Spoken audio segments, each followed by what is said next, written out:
Bienvenue dans les récits extraordinaires de David, un podcast issu des Mindshift FR.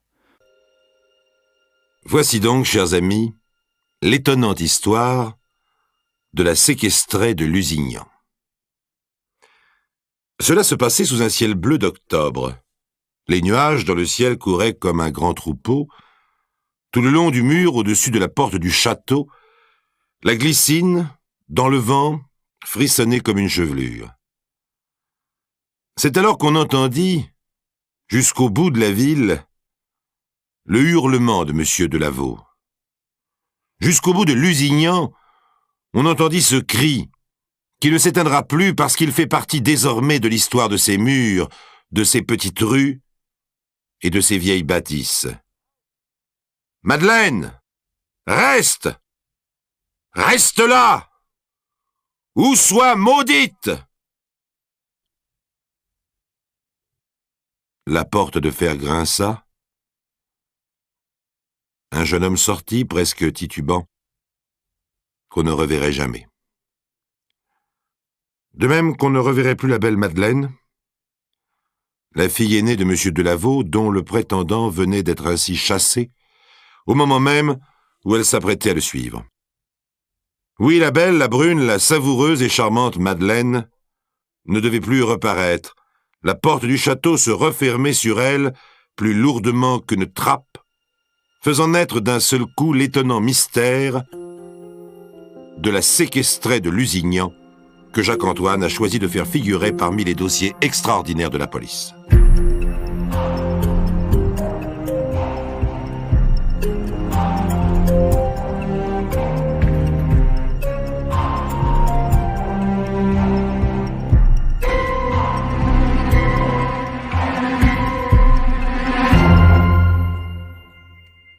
Quatre années plus tard, le 1er juin 1958, le maire de Lusignan, nouvellement élu, reçoit sa 100e lettre anonyme. Il la lit et la relit sans surprise. Cette lettre anonyme accuse M. Fernand Delaveau de séquestrer depuis 4 ans sa fille aînée Madeleine, âgée de 33 ans, sans préciser dans quelles conditions, mais laissant entendre qu'elle peut être victime de toutes sortes de sévices, si toutefois elle vit encore. Je vous l'ai dit, c'est la 100e lettre anonyme. Voilà pourquoi, afin d'en avoir le cœur net, le 1er juin, vers 10 heures, le maire de Lusignan se présente devant l'étrange maison de la famille Delaveau. Cette maison qu'on appelle le château à Lusignan n'est en réalité qu'une grande bâtisse grise et noble, dont les volets sont toujours clos, dont les murs, massifs sous une voilette de glycine défleurie, semblent étouffer un mystère, tandis que la haute grille du jardin maintient derrière ses barreaux un chien jaune, hargneux, aux aboiements éraillés. C'est tout ce qui reste du château de Lusignan, construit, dit la légende, par la fée Mélusine, et qui abrita durant des siècles la famille des Lusignans, rois de Chypre et de Jérusalem. Après avoir longtemps sonné, le maire s'apprête à faire demi-tour lorsque la porte s'entr'ouvre sur le père Fernand Delaveau, vêtu comme toujours de la même culotte de cheval renforcée de cuir, d'une vieille veste de chasse et coiffé d'un chapeau de feutre dont le ruban s'orne d'une plume de faisan. « Pardon, monsieur, dit monsieur le maire. Je ne voudrais pas vous déranger, voulez-vous simplement me dire où se trouve votre fille Madeleine ?» À ces mots, la porte se referme brutalement et Fernand Delaveau bougonne simplement derrière les barreaux. « Je n'en sais rien. Est-ce que ça vous regarde ?» Les lettres anonymes continuent de pleuvoir. C'est un raz-de-marée. Et le maire, qui en a bientôt un plein tiroir, commence à penser qu'il doit exister un fondement au stupéfiant mystère Delaveau et décide d'entreprendre une enquête. Le registre de la mairie indique que les Delaveau se sont mariés en 1923. 14 mois plus tard, leur fille, Madeleine, venait au monde. Thérèse, la seconde fille, naissait en 1926, et André, le fils, en 1928. Madame Delaveau mourut en 1944. C'est tout. Une vieillissante bourgeoise de la ville, flattée de recevoir monsieur le maire, sacrifie les ressorts de son fauteuil à un vieux restant de liqueur pour tenir un long discours dont voici l'essentiel. Son mari, notaire, s'occupait jusqu'à la guerre des affaires des Delaveau qui possédaient en ce temps-là d'assez jolies terres, mais l'essentiel de leurs ressources provenait du travail de M. Delaveau, qui était agent d'assurance. Oui, elle connut Madame Delaveau, elle s'était même liée d'amitié avec cette femme fort honorable. Elle considérait, d'ailleurs, Madame Delaveau comme le véritable chef de la famille. La voix douce, mais l'âme droite et fière, Madame Delaveau élevait ses 3 enfants avec conscience et fermeté, leur inculquant une éducation très bourgeoise. Si bourgeoise même qu'à sa mort, elle avait fait de ses 3 enfants des personnages accomplis, polis, mais d'un autre âge. D'après l'un des voisins du château de Lusignan, le drame naquit de ce que Madame Delaveau mourut alors que son mari venait justement de se retirer des affaires et qu'avec la guerre, les économies devenaient dérisoires.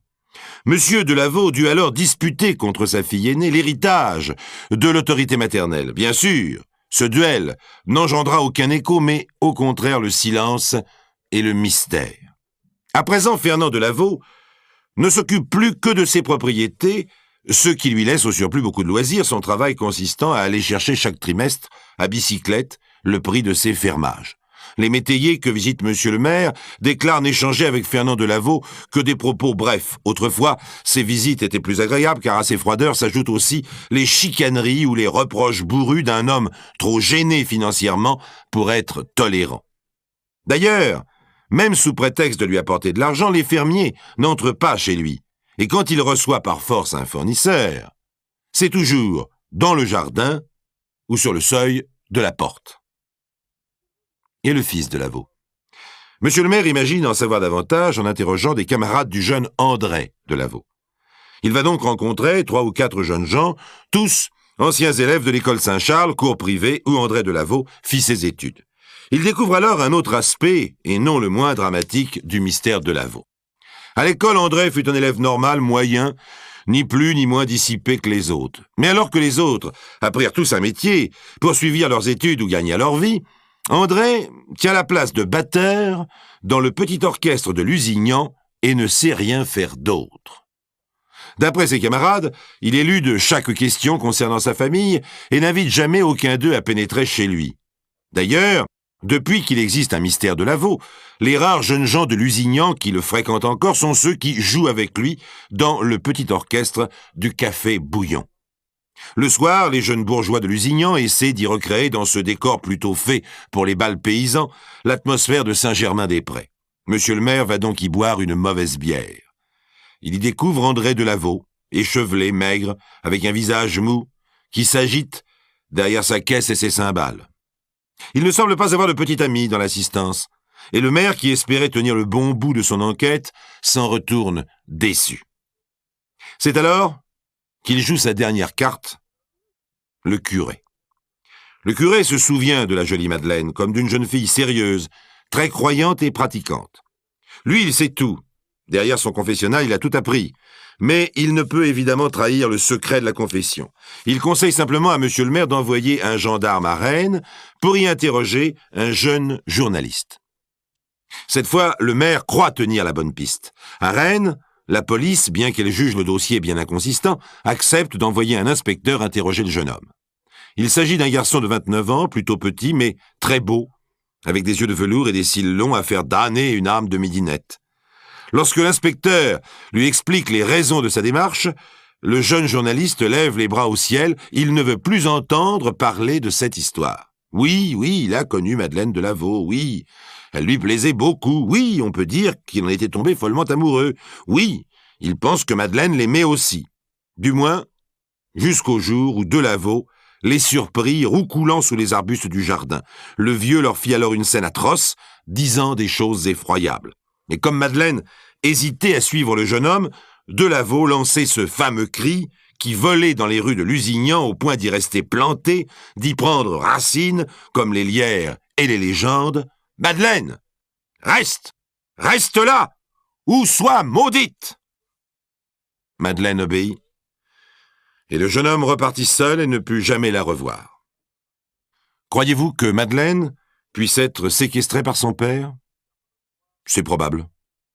Car pendant des mois, j'ai rôdé autour de la maison sans jamais l'apercevoir. Pensez-vous qu'elle ait pu être violentée ? Le jeune homme hésite et conclut. Chez des fous, tout est possible. Bref, il semble bien y avoir un drame dans cette étrange famille. Comme le parquet se refuse avec juste raison à intervenir, faute d'un motif suffisant, on conseille à monsieur le maire de créer un motif légal, par exemple, en convoquant officiellement Madeleine, la belle disparue. Quelques jours plus tard, dans sa mairie, depuis la fenêtre de son bureau, le maire attend Madeleine. Celle-ci devrait avoir 33 ans et être très jolie, mais peut-être est-elle embellie par le souvenir de tous. Tout là-bas, à l'ombre des tilleuls, paraît une silhouette féminine. Cette femme qui marche à petits pas pressés, elle est bien jeune, n'est pas brune. Il ne semble pas que cela soit Madeleine Delaveau. Alors qui? Sa sœur, peut-être? Et le maire se sent tout envahi de colère. Le vieux brigand se moque de lui. Lorsqu'elle paraît dans l'encadrement de la porte, dans un vieux petit tailleur noir, la jeune fille marque un temps d'arrêt, elle est pâle. « Vous êtes mademoiselle Thérèse Delaveau, peut-être ?»« Oui, monsieur le maire. »« Ce n'est pas vous que j'avais convoqué. »« Veuillez m'excuser, mon père m'envoie à la place de ma sœur, car nous ne savons pas où elle est. » Monsieur le maire se met à crier, harcèle de questions la malheureuse enfant qui se rétrécit sur sa chaise, se recroqueville, baisse la tête et ne répond rien. Elle est si muette, tellement muette, si étrangement muette, que le maire, en la congédiant, est plus persuadé que jamais qu'il se passe des choses anormales dans le misérable château de Lusignan. Cette fois, la police peut ouvrir un dossier et le maire décide d'effectuer une visite domiciliaire. Le samedi 20 juin, le maire de Lusignan s'en vient donc avec un médecin et le brigadier de gendarmerie à nouveau sonné à la grille de la sombre bâtisse. Il est décidé à faire jusqu'au bout son métier de maire et d'officier de police, en voulant s'assurer coûte que coûte du sort d'une de ses administrées. Après 2 minutes d'attente, le brigadier de gendarmerie fardonné tire avec brutalité une seconde fois la sonnette et crie « Au nom de la loi, ouvrez !» Le chien blanc taché de roux hurle et se jette contre la grille. Les voisins guettent derrière les persiennes. Les ombres commencent à flotter dans la rue, à se rassembler par petits paquets au coin des maisons. Derrière une voiture arrêtée, 2 hommes dissimulés parlent à voix basse. Alors on entend la porte de la maison s'ouvrir et le père Delaveau traverser lentement le jardin. On entend aussi le vieil homme calmer son chien et tirer à lui la porte de fer. Le maire, le médecin et le brigadier de gendarmerie entrent. « Monsieur Delaveau, dit le maire d'un ton sans réplique, je veux savoir où est votre fille aînée, Madeleine. La rumeur publique vous accuse de la séquestrer depuis 4 ans. Mon devoir de maire et d'officier de police m'oblige à faire chez vous une visite domiciliaire. J'ai convoqué votre fille aînée. Vous m'avez envoyé votre fille cadette. Vous vous moquez de moi. Où est votre fille Madeleine? Monsieur le maire, dit Fernand Delaveau, Madeleine nous a quittés il y a 4 ans. Elle est probablement à Paris, mais je n'ai pas son adresse. Bien, dit le maire. Je suis sûr que vous mentez. Mais puisque vous vous obstinez, nous allons vérifier par nous-mêmes. Et d'un pas décidé, il marche vers la maison. On entend craquer le gravier sur le bas-côté de la rue. Des ombres furtives se pressent maintenant le long des grilles. Entre les barreaux, sous le feuillage du lierre, on voit briller quelques yeux qui sont le regard de Lusignan tout entier, le regard de ces 2000 habitants frémissant de plaisir ou d'impatience. Peut-être va-t-on trouver Madeleine couchée sur un grabat, dans une cave, au milieu des rats crevés. Peut-être est-elle morte, ou même squelettique et inerte. À moins qu'on ne l'ait découpée en morceaux.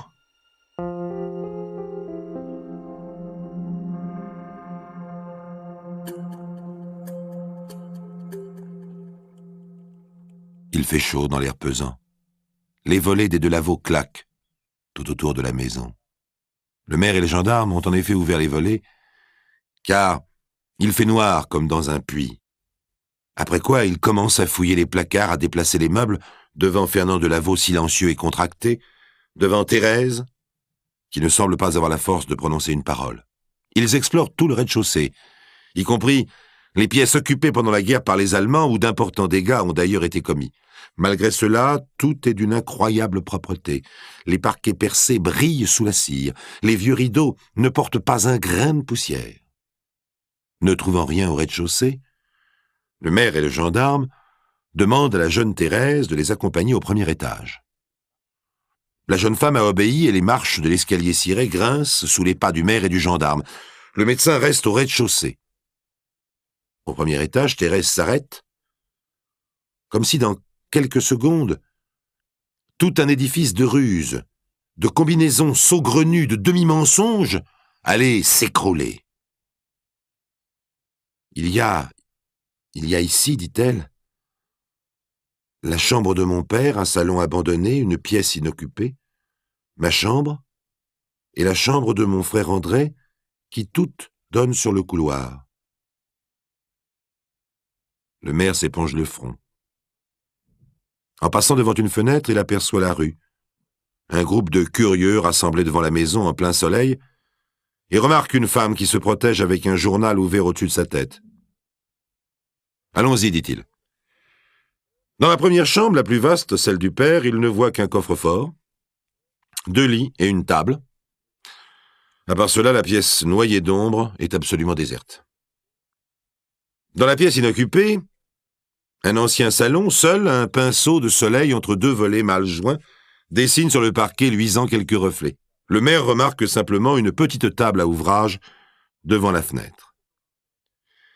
Il n'y a personne non plus dans la chambre inoccupée, dont la porte grince légèrement dans le silence lorsqu'il l'ouvre et la referme. Instinctivement, il parle bas et marche sur la pointe des pieds. « Voici ma chambre, dit Thérèse. » Le maire et le gendarme jettent un coup d'œil dans l'obscurité pour tout d'abord ne rien voir. Puis en se détournant, le maire croit distinguer, grâce à la faible lumière qui suinte des volets clos, verdis par les arbres du parc, une ombre. Une ombre blottie, immobile et muette sur une chaise. Le maire, saisi d'émotion, frappe sur l'épaule du gendarme et tend un doigt pour lui montrer cette silhouette inquiétante au mutisme affolant. Alors le gendarme, tout en exprimant sa stupeur par un juron énergique, bondit vers la fenêtre et ouvre les volets. Ce n'est pas un squelette vivant. Ce n'est pas une infirme. Ce n'est pas un cadavre. Un monstre, que le maire et le gendarme découvrent. Mais agenouillé sur une chaise basse, devant un Christ cloué au mur, une jeune femme brune, d'une extraordinaire beauté, apparemment pleine de santé et coquettement vêtue.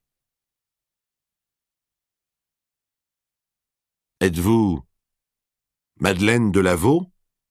demande le maire.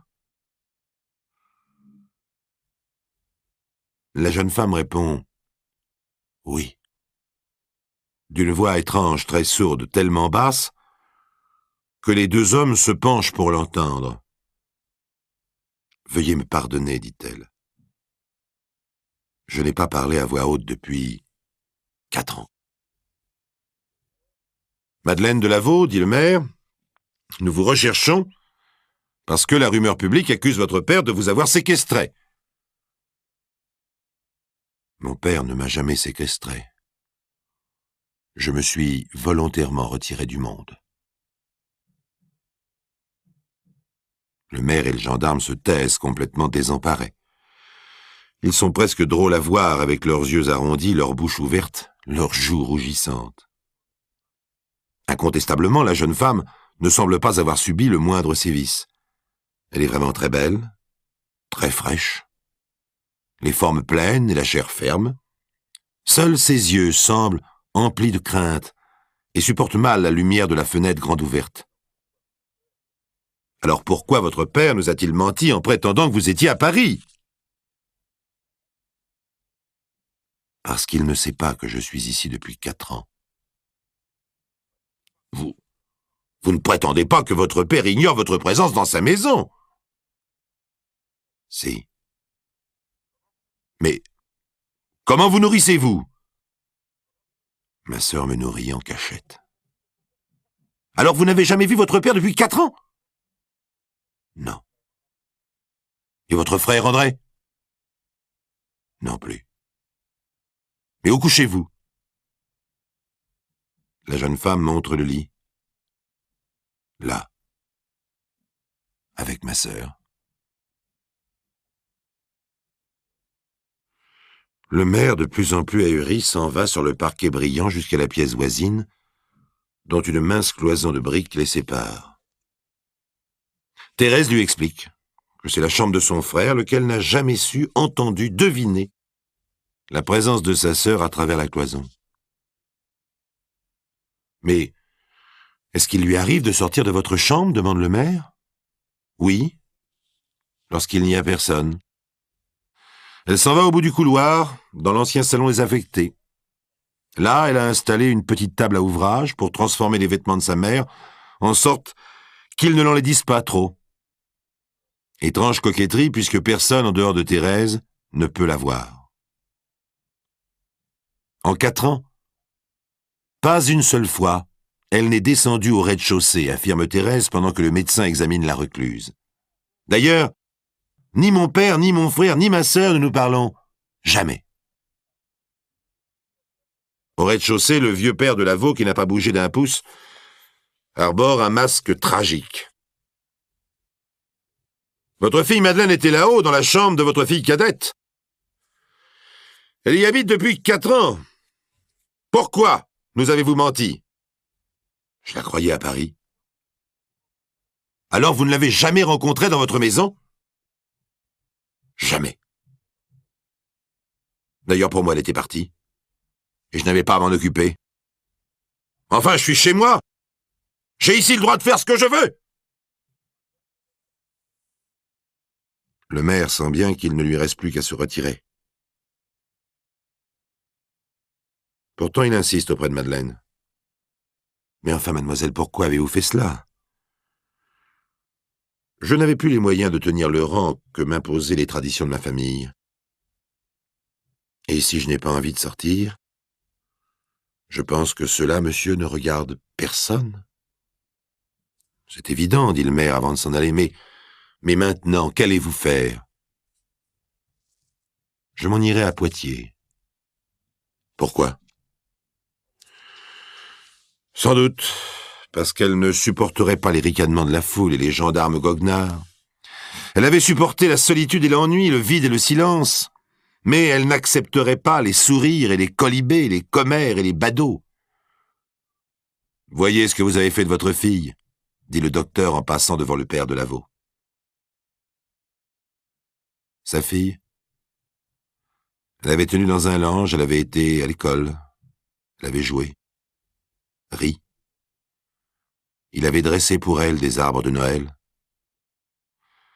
Et voilà ce qu'il avait fait de sa fille.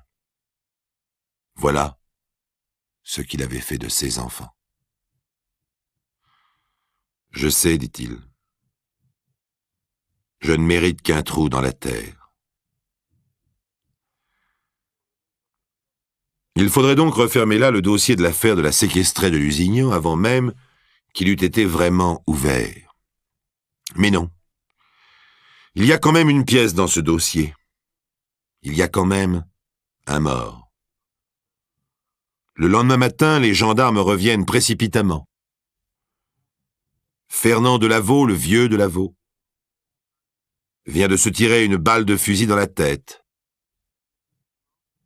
Précautionneusement, comme s'il s'agissait de son seul héritage, il a ôté sa vieille culotte de peau et son chapeau célèbre pour mourir en caleçon et en gilet de laine. Derrière lui, il ne laisse aucun papier expliquant son geste de désespoir. On interroge ses enfants. Ceux-ci confirment que dans cette famille bizarre, on ne se parlait jamais et que chacun ignorait donc les pensées et les actes des autres. Le mystère, s'il y en eut un, ne sera jamais éclairci.